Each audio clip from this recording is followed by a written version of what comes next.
யாழில் அர்ச்சுனாவின் பேச்சை இடைநிறுத்திய ஜனாதிபதி அனுர சபையில் சலசலப்பு. மகிந்தவின் சொகுசு வாழ்க்கைக்காக செலவிடப்படும் பெருந்தொகை நிதி. வீதியால் சென்றவர்களை தாக்கி பணம் பறிப்பு. வவுனியாவில் இளைஞர் குழு அட்டகாசம். தூசு தட்டப்படும் 11 வழக்குகள். தேர்தலுக்கு முன்னர் மேலும் பல கைதுகள். விடுதலை புலிகள் அமைப்பு குறித்து எழுந்துள்ள பயம். மகிந்தவின் பாதுகாப்பை உறுதிப்படுத்துமாறு கோரிக்கை. அனுர அரசில் மற்றுமொருவர் ராஜினாமா. 3 மாதங்களில் பதவி விலகல். வீழ்ச்சியடையும் இலங்கை ரூபாவின் பெறுமதி.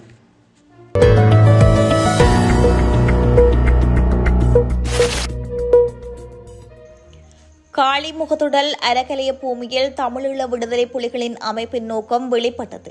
ஆகவே முன்னாள் ஜனாதிபதி மகிந்த ராஜபக்சவின் பாதுகாப்பு உறுதிப்படுத்தப்பட வேண்டும் என முன்னாள் நாடாளுமன்ற உறுப்பினர் SP திசாநாயக்க தெரிவித்துள்ளார்.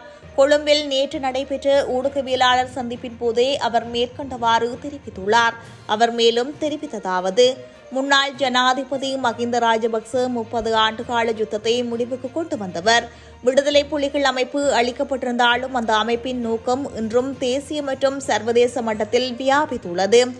கொழும்பு காளிமுகத்திடல் போராட்ட களத்தில் விடுதலை புலிகளின் இலக்கு வெளிப்பட்டது. ஆகவே முன்னாள் ஜனாதிபதி மகிந்த ராஜபக்சவின் பாதுகாப்பு உறுதிப்படுத்தப்பட வேண்டும்.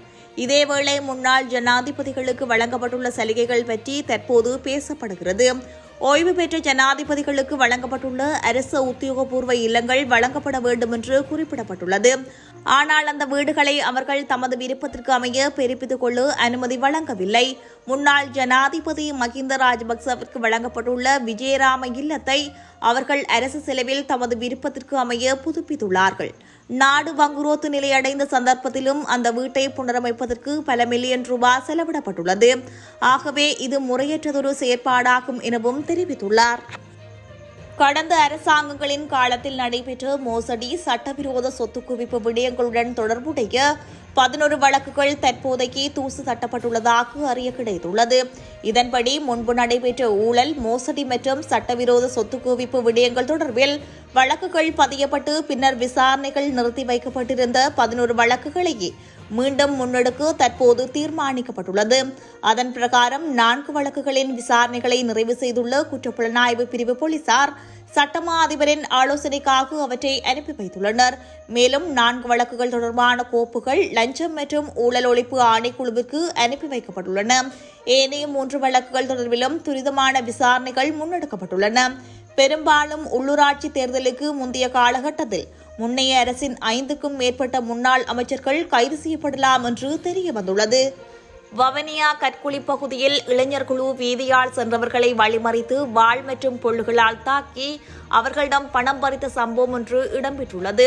இது தொடர்பில் போலீசாரின் அவசர தொலைபேசி இலக்கத்திற்கு அறிவித்தும் அவர்கள் வரவில்லை என பாதிக்கப்பட்டவர்கள் தெரிவித்துள்ளனர். குறித்த சம்பவம் நேற்று வியாழக்கிழமை இரவு 7:30 மணிக்கு இடம்பெற்றுள்ளது. இச்சம்பவம் தொடர்பாக மேலும் தெரிய வருவதாவது: வவுனியா மகா வித்தியாலயம் முன்பாக உள்ள வீதி மற்றும் கற்குழி செல்லும் வீதி என்பவற்றில் மது போதையில் வாள்கள் பொருள்களுடன் நின்ற இளைஞர் குழு ஒன்று குறித்த வீதிகளில் கற்களை போட்டும் போத்தல்களை உடைத்தும் வீதியால் சென்றவர்களை வழிமறித்து அவர்கள் மீது தாக்குதல் நடாத்தி பணம் பறித்துள்ளனர். இதன்போது 2 மோட்டார் சைக்கிள்கள் மீதும் தாக்குதல் நடாத்தப்பட்டுள்ளது. குறித்த சம்பவம் தொடர்பில் பாதிக்கப்பட்டவர்கள் போலீசாரின் அவசர தொலைபேசி இலக்கமான 107க்கு அழைப்பு எடுத்து அறிவித்த போதும் போலீசார் வரவில்லை எனவும் தாம் தாக்குதல் மேற்கொண்டவர்களிடமிருந்து தப்பிச் சென்று விட்டதாகவும் பாதிக்கப்பட்டவர்கள் தெரிவித்துள்ளனர். நாடாளுமன்ற உறுப்பினர் ராமநாதன் அர்ச்சுனா யாழ் மாவட்ட ஒருங்கிணைப்பு குழு கூட்டத்தில் உரையாற்றிக் கொண்டிருக்கும் போது இடையில் அவரது உரையை மறைத்து ஜனாதிபதி விளக்கம் அளித்துள்ளார். வடக்கு கிழக்கிலே வைத்தியர்கள் நியமிக்கப்படும் போது அவர்களின் தகமை அடிப்படையிலேயே நியமனம் வழங்கப்படும். அநேகமாக சிங்களவர்களே நியமிக்கப்படுகிறார்கள் என்று நாடாளுமன்ற உறுப்பினர் அர்ச்சுனா ராமநாதன் இதன்போது குற்றம் சுமத்தியுள்ளார். சாவகச்சேரி வைத்தியசாலையின் பணிப்பாளராக இருந்துதான் பின்னர் நான் நாடாளுமன்ற உறுப்பினராக வந்துள்ளேன் என்று நாடாளுமன்ற உறுப்பினர் ஸ்ரீதரனிடம் தெரிவித்ததாகவும் அர்ச்சுனா இதன்போது தெரிவித்துள்ளார். அத்துடன் மேலும் வடக்கு பகுதிகளில் உள்ள வைத்தியசாலை பிரச்சினை மற்றும் பல்வேறு விடயங்கள் தொடர்பில் மிக நீண்ட நேரம் உரையாற்றிக் கொண்டிருக்கும் போது இடைமறித்த ஜனாதிபதி அனுரகுமார் திசாநாயக்க விளக்கம் அளித்துள்ளார். இதன்போது அர்ச்சுனாவின் உரை இடைமறிக்கப்பட்ட நிலையில் சபையில் சிறு நகைகொலியுடன் சலசலப்பு ஏற்பட்டுள்ளது. மஹிந்த ராஜபக்ச குடும்பத்தினரின் வீடு 472 மில்லியன் ரூபாய் செலவில் புதுப்பிக்கப்பட்டுள்ளதாக போக்குவரத்து நெடுஞ்சாலைகள் துறைமுகங்கள் மற்றும் சிவில் விமான போக்குவரத்து அமைச்சர் பிமல் ரத்நாயக்க தெரிவித்துள்ளார். நுகேகொடையில் உள்ள தேசிய போக்குவரத்து மருத்துவ நிறுவனத்தின் ஆய்வு சுற்றுப்பயணத்திற்கு பிறகு பத்திரிகையாளர்கள் கேட்ட கேள்விகளுக்கு பதிலளித்த அவர், ஒரு வீட்டை புதுப்பிக்க யார் இவ்வளவு பணத்தை செலவிட முடியும் என்று யோசித்து பாருங்கள் என்று தெரிவித்துள்ளார். இலங்கையின் திவால் நிலைக்கு வழிவகுத்த காரணங்கள் இவை. அரசியலமைப்பை மாற்றாமல் முன்னாள் ஜனாதிபதிகளின் சலுகைகளை நீக்க எங்களால் முடிந்த அனைத்தையும் செய்கின்றோம். அரசியலமைப்பு சட்டத்தை திருத்தாமல் இதை எவ்வாறு செய்ய முடியும் என்பது குறித்த உயர்நீதிமன்றம் வழிகாட்டுதலை வழங்கியுள்ளது. நாங்கள் நாமல் போன்ற பெரிய முன்னோடிகளிடமிருந்து ஆலோசனைகளை பெறுவதில்லை. நாமலுக்கு அவரது தந்தையை கவனித்துக் கொள்ள சொல்லுங்கள். அப்படி இல்லையென்றால் நாங்கள் வீடுகள் வாங்குகின்றோம். அதற்கு வாடகை செலுத்த முடியாவிட்டால் 33,000 ரூபாய் தருகிறோம். அந்த நடவடிக்கைகள் இப்போது செயல்படுத்தப்பட்டுள்ளன. வெட்கமில்லாமல் போகச் சொல்கிறோம். நாங்கள் மகிந்தவை போலவே சந்திரிகாவையும் போகச் சொல்கின்றோம் என்று அவர் தெரிவித்துள்ளார்.